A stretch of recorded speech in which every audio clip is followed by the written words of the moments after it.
네, 정보통신기사 기출문제 보겠습니다.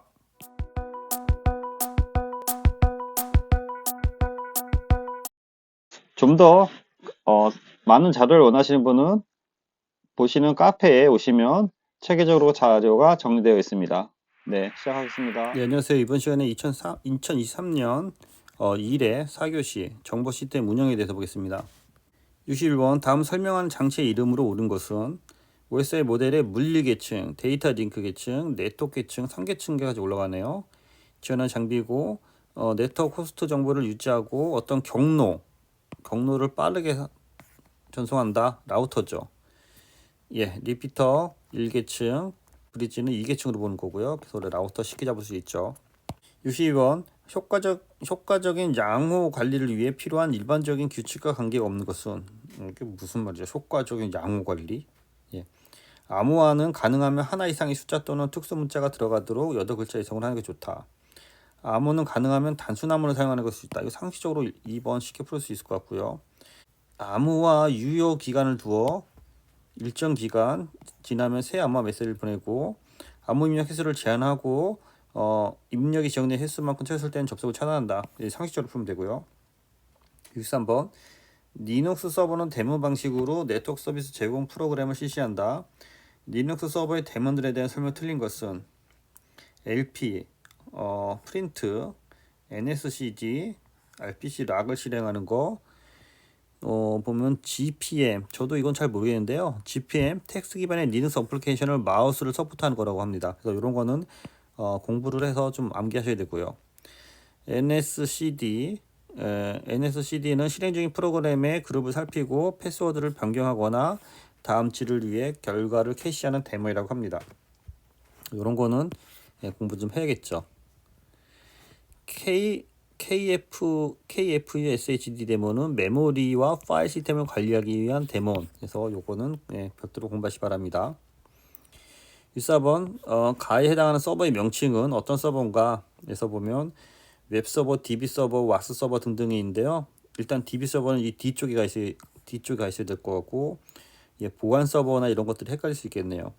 웹브라우저로부터 요청을 받아 정적인 콘텐츠를 처리하고 정적인 콘텐츠는 HTML, CSS, JPEG 등에서 웹브라우저랑 관련됐기 때문에 이거는 웹서버로 이렇게 잡아내시면 될 것 같아요. 그 웹서버, 와스 서버는 웹브라우저 같은 클라이언트부터 웹서버가 요청을 받으면 어플리케이션에 대한 로직을 실행하고 웹서버로 다시 반환해주는 기능이 되는 거죠. 그래서 요 뒤로 가면 이게 와스 서버가 될 것 같고 요 앞으로 가면 웹서버가 될 것 같습니다. 65번 전파이너를 전송하기 위하여 송수신 장치 또는 수신 장치와 안테나 사이를 연결하는 선, 이거를 급전선이라고 합니다. 전선의 전류를 제공하는 선, 그런 의미죠. 급전선. 송신기의 출력단 또는 수신기에서 공중선 접속하여 고조파 전력을 전송하기 위해 사용되는 선로이다. 와스 서버가 밀려서 뒤로 왔네요. 클라이언트 웹서버 뒤에 와스 서버 참조하시고요. 66번 데이터베이스의 상태를 변화시키는 하나의 논리적 기능을 수행하기 위해 작업 단위 또는 한꺼번에 모두 수행되어야 할 일련의 연산들, 이거를 우리가 트랜잭션이라고 합니다. 이거 유사한 문제에서 나오는데요. 전체적으로 이렇게 각각의 이거를 속성, 튜플을 이렇게 각각 키들 튜플, 그 다음에 요 위에 전체 껍데기를 릴레이션 스키마, 그래서 릴레이션 스키마에 대한 각각의 값을 릴레이션 인스턴스, 용어는 알고 계셔야지 유사한 문제가 나와서 대응할 수 있을 것 같습니다. 67번 통합 관제센터 백업 설정 요소로 고사항이 아닌 것은 백업 데이터의 무결성, 헷갈릴 수 있겠네요. 백업 데이터와 자원 현황, 백업의 복구 시간, 백업의 복구 기간. 이건 통합관제센터에 관련된 그 고려사항이 별도로 이렇게 되어 있는데요. 백업 대상의 데이터의 자원 현황, 복구 시간, 목표 시간, 주기, 보관 기간 등에 대해서 데이터의 백업 위주로만 돼 있지, 이거를 이제 보안과 관련된 것까지는 무결성까지는 너무 범위가 넘어가는 것 같아서 1번 잡으셔야 되는데요. 이런 것들은 이런 걸 한번 읽어보셔야 돼요. 백업 데이터에 대한 무결성 확인을 위한 리스토어 작업을 통해 백업 데이터의 정상적 가동 여부를 정기적으로 점검한다. 백업 설정 요소가 있고 백업 무결성 확인 요소가 있어서 여기 설정 요소랑 구분해서 봐야 되는 문제고요. 약간 어려울 수 있을 것 같아요. 헷갈릴 수 있을 것 같아요. 그래서 백업 설정 요소와 백업 무결성에 대한 이게 이렇게 나눠져 있다. 예, 이걸 알고 들어가셔야지 풀 수 있을 것 같습니다. 그냥 풀면 쉽지 않네요. 이번 정보통신망의 유지 보수 장애 처리 긴급 병력 정책 및 절차가 아닌 것은 장애 대응 조치, 장애 감시, 주요 부품 및 인력 확인, 장애 원인 분석 및 향후 대응 방안. 이거는 장애 난 후에 처리하는 거가 되겠네요. 그래서 이거는 장애의 긴급 변경 정책에 대한 절차가 되는 거고요. 이거는 장애 처리 후 대책이 될 것 같습니다. 예, 69번 통신 케이블의 보호를 위하여 만들어진 고정된 구조물로 다량의 케이블을 다발을 수용할 수 있도록 벽이나 바닥 천장에 이렇게 돼 있는 거를 케이블 트레이라 그래요. 요렇게 해서 우리 사다리 같은 걸로 돼서 요렇게 해서 이 케이블이 지나가는 요 사다리 같은 거 밑으로 이제 케이블이 지나가는 거죠. 그래서 케이블 트레이고 크럼프는 요렇게 생긴 거, 브리지 탭, 뭐 풀박스 참조하시고요. 아이드르 플레이에서 제정된 무선랜의 표준은 8국전11, 그래서 8국전 11에 B, G, A, N, AX, 뭐 B 이런 것들이 계속 나오고 있는 거죠. 71번 정보통신 시스템 구축 시 네트워크에 관한 고려사항은 아닌 것은 파일 데이터의 종류 및 측정 방법, 백업 해산의 필요성 여부, 단독 및 다중 구성, 분기 해선 구성. 이게 뭐죠? 네트워크에 관한 정보시스템 네트워크에 관한 고려사항. 파일 시스템의 종류와 측정 방법 이런 거는 측정 방법은 해당이 되는데 네트워크의 종류는 해당이 없을 것 같아요. 72번 다음 중 이중 바닥재의 성능 시험 항목이 아닌 것은 이것도 좀 신규 문제인데요. 이런 문제가 전에 안 나왔었는데 이런 문제가 나오기 시작하네요. 그래서 뭐 충격 시험, 누설 저항 시험, 국부 인장 시험, 연소 성능 시험, 인장은 늘리는 거잖아요. 그래서 이중 바닥재에 대한 케이스 인증 시험이 이렇게 있어요. 이렇게 치수를 재야 되고 하중 시험하고 충격 시험하고 불에 타지 않나 연소 시험하고 이외에 정전기 성능 시험, 대전 성능 시험, 누설 저항 시험, 방식 성능 시험, 도막 밀착 시험 등이 있다고 합니다. 국부 인장은 별도로 해당이 안 된다고 하니까 참조하시기 바랍니다. 저도 이번에 처음 알았습니다. 예, 73번 IP 버전 4 주소 체계는 클래스 A, B, C, D 2로 구분되고 클래스 C는 가장 소규모 네트워크에 수용할 수 있다. 클래스 C가 수용할 수 있는 거 255개, 0번부터 255개가 있죠. 그래서 0번 네트워크 255 브로드캐스트로 빼기 때문에 254개를 쓸 수 있는 겁니다. 74번 시스템 가동 현황의 장비의 MTBF는 어떻게 되는가? 그래서 전체적으로 가동을 먼저 뽑아내면요.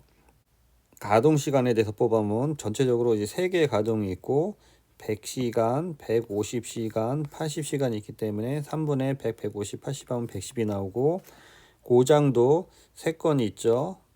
20, 18, 25가 있어서 3분의 20, 18, 25 하면 21시간이 평균 나와서 우리의 제가 별도로 강의했는데 MTBF는 전체적인 평균 가동 시간에서 평균 고장 시간을 빼서 89분 되겠습니다. 정보통신 기사 풀이 과정이랑 정보통신 감리사 풀이 과정이 다소 틀립니다. 이거는 MTBF 동영상을 별도로 참조하시기 바랍니다.